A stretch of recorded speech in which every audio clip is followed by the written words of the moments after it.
Salut tout le monde, c'est Nivy29 et aujourd'hui on se retrouve pour une nouvelle vidéo, plus précisément un top 10 des histoires d'horreur les plus effrayantes. Et oui, j'ai trouvé un site que je vous mettrai en description qui donne des histoires d'horreur qui vont peut-être vous glacer le sang. Je sais pas trop, j'en ai lu une mais je connais pas toutes, donc on va les découvrir tous ensemble, voilà. Euh, la première était bonne, mais je sais pas à quoi ressemblent les autres. Donc, c'est parti. Bon, la première, c'est une histoire d'horreur qui s'appelle La gardienne en danger. Une jeune fille qui économisait pour l'université commence à surveiller la maison d'un voisin en échange de rémunération. Le voisin, un docteur, lui demande d'arriver à 19 heures. Une heure après être arrivée à la maison, elle reçoit un appel téléphonique. L'homme au bout du fil lui dit que si elle ne sort pas de la maison, il la tuera. Elle raccroche et regarde sur l'afficheur, mais la personne qui téléphone utilise une ligne privée. 30 minutes plus tard, un autre appel. Si tu ne sors pas bientôt de la maison, je te tuerai, déclare l'homme à la voix rauque au bout du fil. La jeune fille raccroche et appelle la téléphoniste. Cette dernière suggère de garder l'homme en ligne environ une minute pour qu'elle puisse retracer l'appel. L'homme rappelle après 30 minutes et la gardienne parvient à le garder en ligne. Il lui répète de sortir de la maison maintenant ou il la tuera. La téléphoniste rappelle aussitôt pour sommer l'étudiante de sortir de la maison le plus rapidement possible. L'appel provient de la deuxième ligne de la maison, celle du deuxième étage. L'assassin se trouve dans la maison. Voilà, j'espère que vous avez apprécié la première histoire. Maintenant, on est à la deuxième, le vieil homme et la tarte aux pommes. Elle a l'air un peu bizarre celle-là, mais je vais vous la lire. Soir de l'Halloween, un vieil homme du New Jersey a été retrouvé mort dans la cuisine de sa maison. Il vivait seul avec sa femme. L'homme n'était pas de nature facile et il maudissait les enfants. Le 31 octobre au matin, le vieil homme avait minutieusement inséré des lames de rasoir dans des pommes qu'il prévoyait distribuer aux enfants le soir venu. Sa femme, qui s'opposait fermement aux actes criminels de son mari, grincheux, décida d'arrêter le massacre prévu par le vieil homme. Elle lui prépara sa tarte préférée et l'invita à en dévorer une bonne pointe au dessert, juste avant que les enfants ne viennent frapper à la porte. L'homme, qui à la manière d'un porc prenait d'énormes bouchées de tout ce qu'il ingérait, demanda à sa femme juste avant d'avaler: Mais où as-tu pris les pommes pour faire la tarte? Je les avais toutes prises ce matin. C'est en insurgérant qu'il obtint la réponse à sa question, alors qu'il se trancha à la gorge de l'intérieur. Bon, celle-là aussi, elle était cool, mais si vous avez trop peur, je vous le dis, quittez cette vidéo. Voilà, c'est juste comme ça, je dis ça pour ceux qui regardent cette vidéo et qui sont trop jeunes. La troisième histoire, c'est la voisine. Un jeune homme habitait dans un immeuble. Une nuit, quelqu'un frappe à sa porte. Il se lève et va ouvrir. Une femme se tient là et lui demande si elle peut passer la nuit chez lui parce que son conjoint l'a frappée.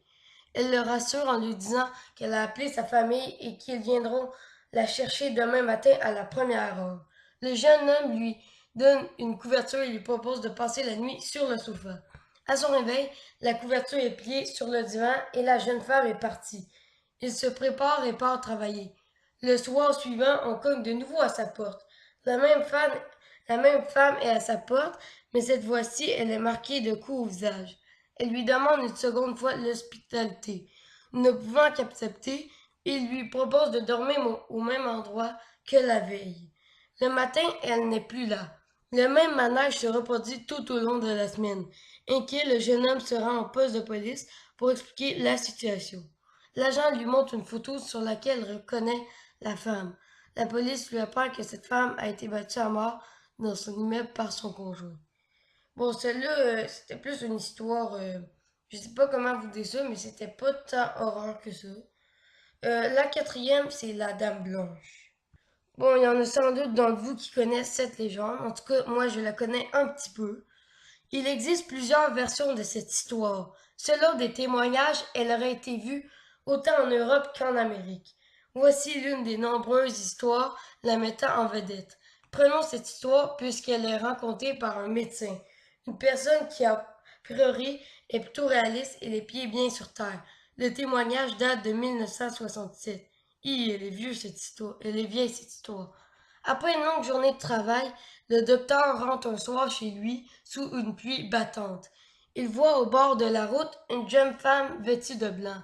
Il s'arrête et lui propose de la ramener chez elle. Elle accepte et après avoir indiqué son adresse, elle ne dit plus un mot. Elle reste très silencieuse jusqu'au moment où il passe sur le pont du Furet.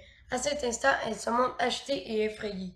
Arrivé à destination, le médecin lui prête son parapluie et attend qu'elle le lui ramène. Ne la voyant pas revenir, il sonne à la porte. Un couple lui ouvre. Il raconte alors son histoire et décrit la jeune fille.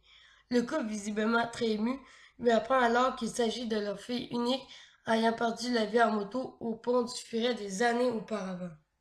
Ah oui, j'ai déjà entendu des histoires à propos de cette dame blanche et elle veut revenir où elle est morte. Voilà. En cinquième position, ben c'est pas en cinquième position vraiment, on fait juste lire des histoires d'horreur. Il y en a pas vraiment des meilleures que d'autres. Si, mais je les ai pas classées. La prochaine, c'est le casse-tête. Une femme âgée vivant seule décide de faire un casse-tête dans son salon pour passer la soirée. Dehors, c'est la noirceur totale. Au fur et à mesure qu'elle assemble les pièces, une impression étrange la saisit. Elle reconnaît peu à peu dans son puzzle le décor de son salon, puis sa télévision, puis elle-même vue de face. De plus en plus fébrile, elle continue. Les dernières pièces du puzzle qui assemblent sont celles de la fenêtre derrière elle. La toute dernière pièce du coin de la fenêtre montre le visage terrifiant d'un homme la regardant. Ok, je comprends, l'homme est juste derrière elle. Bon, la sixième histoire, la station-service. C'était une nuit sombre et brumeuse. Denise avait de la difficulté à rester éveillée et la route était trempée. Le niveau d'essence commençait à être dangereusement bas et elle n'avait aucune idée d'où se trouvait la prochaine ville. Juste au moment où elle allait arrêter la voiture pour dormir sur le bord de la route, elle aperçoit une petite station d'essence décrépite. Elle s'y arrête. Le commis semble très distrait par l'arrière de la voiture pendant qu'elle lui demande de faire le plein. Il s'exécute enfin, mais il demande d'ouvrir le capot parce qu'il flaire un problème. Le cœur, le cœur de Denise fait 3 tours. Elle est seule dans une petite station-service crasseuse au milieu de nulle part et le commis a de drôles d'agissements. Il lui demande de sortir de la voiture pour venir voir le moteur. Elle s'exécute tout en se demandant pourquoi elle ne se met pas à crier. Aussitôt arrivé devant la voiture, il l'attrape par le bras et lui dit: Cette voiture a besoin d'une remorqueuse. Vous devez venir avec moi dans le bureau.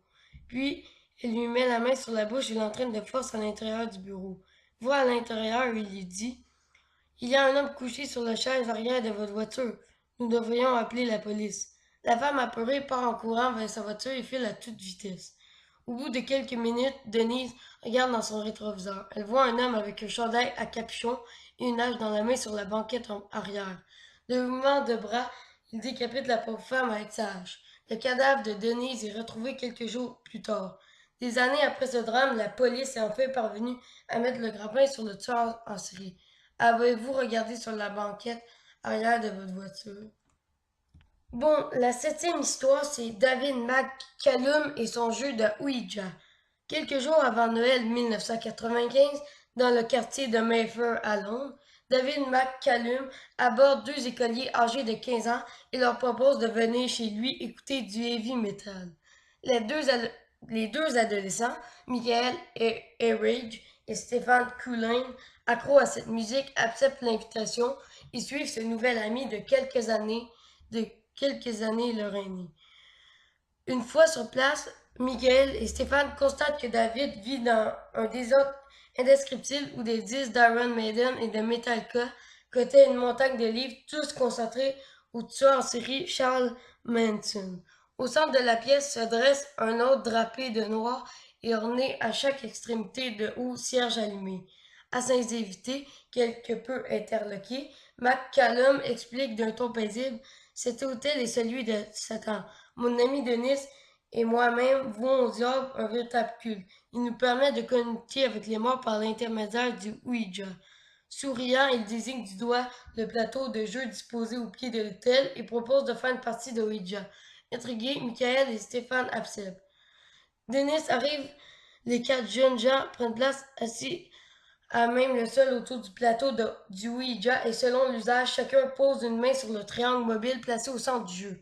Presque aussitôt, la voix étrangement rauque du McCallum casse le silence. Satan, si tu es parmi nous, donne-nous tes ordres, dicte tes volontés. Satan, que désires-tu que je fasse? McCallum se lève brusquement, saisit le jeune Michael à bras le corps et le jette sur le lit où il l'immobilise. Puis, avec un couteau de combat à la main, il poignarde sa victime sauvagement. 11 fois, lame effilée s'abat sur le corps du malheureux garçon. Denis, qui maintient tant bien que mal Stéphane hurlant de peur, crie enfin à l'adresse de McCallum. Ah, David, m'arrête-toi, il est mort. D'un sursaut, Stéphane parvient à se dégager et s'échappe à toutes jambes. Restés seuls, David et Denis enroulent le cadavre dans un drap et une couverture. Ils ont décidé de le transporter dans le coffre de leur voiture et ils s'en débarrasseront dans une décharge publique. Arrêté peu après sur les indications fournies par le rescapé de la tuerie, il s'avéra que les deux adorateurs de Satan faisaient déjà l'objet d'une double enquête psychiatrique et policière. Lors de sa comparution en justice, David explique que des voix transmises par le Ouija l'avaient poussé à commettre son crime. Les juges le firent enfermer à vie à la prison à sécurité maximum de Broadmoor. Ils condamnèrent son complice à 10 ans de réclusion dans un établissement psychiatrique. Bon, la huitième histoire, les fantômes d'Alcatraz. Située au beau milieu de la baie de San Francisco, la prison fédérale de haute sécurité d'Alcatraz habita les plus grands criminels américains de 1934 à 1963, année de sa fermeture officielle. 10 ans plus tard, le site fut ouvert au public et devint l'un des lieux touristiques majeurs de l'État de Californie. Plusieurs témoins affirment avoir été confrontés à des apparitions d'ombres fantomatiques. La plupart auraient lieu dans le couloir principal de l'ancienne prison aux trois détenus, Bernard Quadio Credzon et Martin Hubbard furent abattus le 4 mai 1946 alors qu'ils tentaient d'échapper à la vigilance de leur gardien. La neuvième histoire, Bloody Mary. Voici la plus célèbre légende de Bloody Mary, une entité sanglante qui apparaîtrait dans les miroirs lorsqu'on l'invoque. Cette histoire est tellement répandue aux États-Unis qu'un essai y est consacré. Le film Candyman est d'ailleurs tiré de cet essai. Pour certains, c'est la Vierge Marie qui vient avertir d'une passe à moquer d'elle. Pour d'autres, c'est une femme morte dans un accident de voiture avec son enfant. Sinon, c'est une sorcière brûlée vive ayant jeté une malédiction sur les villageois et qui hante les miroirs pour attaquer ceux qui seront assez fous pour l'invoquer. Une autre version soutient que c'est une jeune femme trompée par son mari qui s'est suicidée dans sa salle de bain. Le miroir aurait alors aspiré son esprit et elle viendrait prévenir celles qui seront victimes d'infidélité. Son aspect est celle d'une belle jeune femme mutilée et recouverte de sang dont les yeux haineux vous toisent avec mépris. Il existe plusieurs façons de l'évoquer, mais la plus répandue est la suivante. À minuit, éteignez la lumière de la pièce dans laquelle vous vous trouvez et placez-vous devant un miroir. Disposez deux cierges de chaque côté de celui-ci, tout en tournant sur vous-même et en fixant votre reflet dans la glace. Lorsque vous passez devant, répétez 13 fois Bloody Mary. Commencez par chuchoter son nom, puis dites-le dans besoin plus fort jusqu'à le crier. Si la 13e fois vous criez Bloody Mary à qui l'aide au baby, cela déclenchera la colère de l'esprit et une attaque immédiate. En plaçant le nom de Bloody Mary par celui de Marie, c'est Satan qui apparaîtra dans le miroir. Plusieurs personnes ont voulu faire cesser cette légende en tentant l'invocation. Une jeune femme, le lendemain de son invocation, était tellement bouleversée qu'on ne sut jamais ce qui s'était passé. Une autre s'est cassé la hanche en sortant de sa salle de bain après avoir crié Je ne crois pas en toi à Bloody Mary. Une dernière tente l'expérience après avoir prévenu la police et son entourage. Le lendemain, on la retrouva poignardée dans sa salle de bain. Tenterez-vous de l'évoquer? Non. Bon, la dernière, c'est la légende du loup-garou.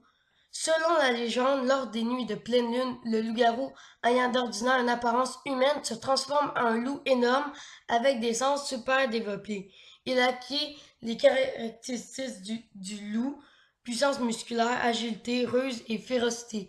Il chasse et attaque sans merci ses victimes pour les dévorer. Ne contrôlant plus ses faits et gestes, il peut tuer de nombreuses personnes en une seule nuit. Les gens se sont mis à chasser les loups en protégeant avec de l'eau bénite et en les tuant avec une balle en argent. Les loups-garous souffraient de la même répulsion que les vampires pour les choses sacrées et étaient considérés comme créatures du diable. Ils se multipliaient en mordant. La malédiction commençait dès la première pleine lune, après la morsure de la victime. Une fois la pleine lune passée, les loups-garous pouvaient conserver quelques caractéristiques animales, telles une modification de leur voix et de leurs yeux, des sourcils se rejoignant au-dessus du nez, des ongles légèrement rougeâtres, genre un peu plus long, les oreilles. Ok, il n'y a pas vraiment de suite à cette histoire. J'espère que vous avez apprécié cette vidéo. Si oui, n'hésitez pas à liker ou à vous abonner. Moi, c'était Nivy29 et je vous dis bye, à la prochaine.